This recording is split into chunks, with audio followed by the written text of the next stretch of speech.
How's it going? Never gotten like rap intro music. It's pretty cool. So I'm really bad at road rage. It's not that I'm not a nice person. It's that I get kind of flustered when there's a conflict that's brewing. You should see me like when I'm trying to send food back at the restaurant. They got the aioli wrong on my burger. It's staying with me. But the other day I was actually driving through Manhattan Beach on the way to the DMV, and this guy kind of whips around me on the right-hand side and like sticks his arm out the window. I was like, here we go. Because you know in Manhattan Beach there's like a light every 100 feet, so we didn't really get anywhere. So we lined up right next to me, and he does the whole roll your window down thing. So I'm like slapping my face, like getting ready to give him like a pretty solid comeback. And he goes, hey, you're gonna be driving in the left-hand lane, buddy. Better go a little bit faster. I go, hey, the speed limit's 25. Sir. So I hit him with facts, he wanted rage. So then he's like, it doesn't matter, you're gonna kill someone. And I was like, I'm doing my best. I don't know, not to kill someone, but I'm just doing my best. So then he speaked off, and turns out he's right actually. Because I was at the DMV taking the test, and it was like, when can you pass someone on the right-hand side? I put never, and I should have put when the guy in the blue Tesla and the small wiener said so. So I decided I'm gonna start amping up my my road rage, but I'm gonna start with Waymos. No one likes those things. So like I'll cut them off on the highway, or I'll kind of brake check them a little bit. But definitely don't let them up when they're trying to merge. But I wrote down a couple road rage lines I want to run by you guys. The first one is, check ChatGPT for what a green light is. The second one is, are you sure you're on the latest software? And then the last one is, hey, if you're gonna go slow in the left-hand lane, I'm gonna slash your tires and unplug your Wi-Fi. Jerk. Think everything bagels overstate what they bring to the table? You say you're gonna bring everything to the table. Where were you when I got laid off? Definitely not reviewing my resume or making any soft introductions. You're just taking up space in the freezer. You're not paying your half of the rent. They're kind of like the F-boys of carbs. It's mostly bad breath and a possible failed drug test from the poppy seeds.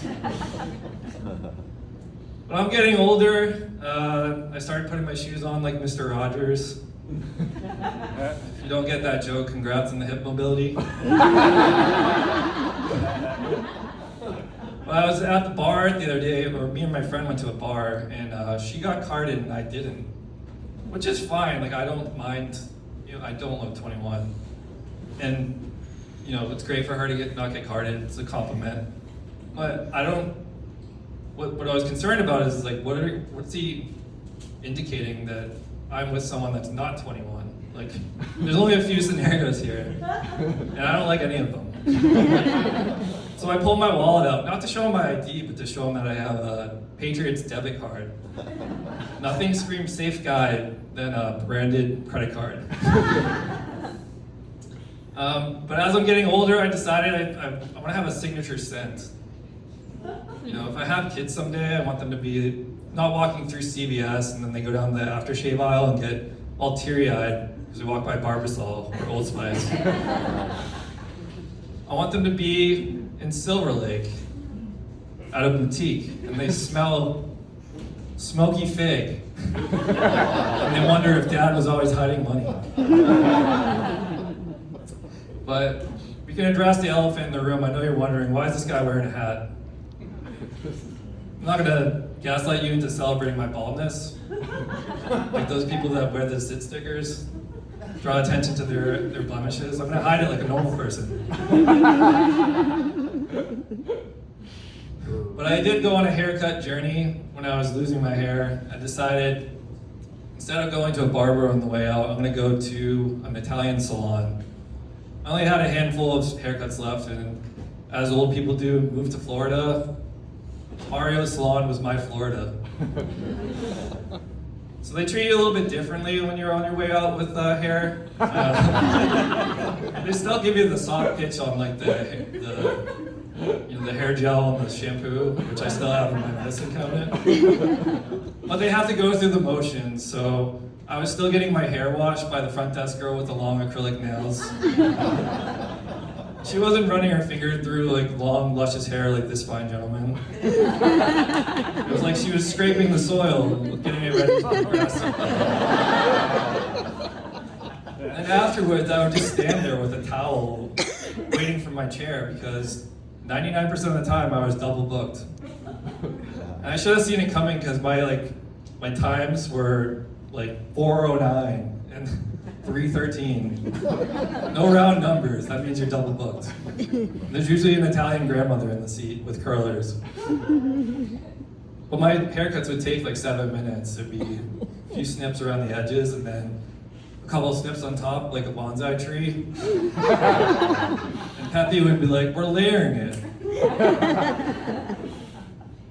But you know how they say you never know when the last time is that you'll hold your child? Well, fellas, you don't know when the last haircut you're gonna have.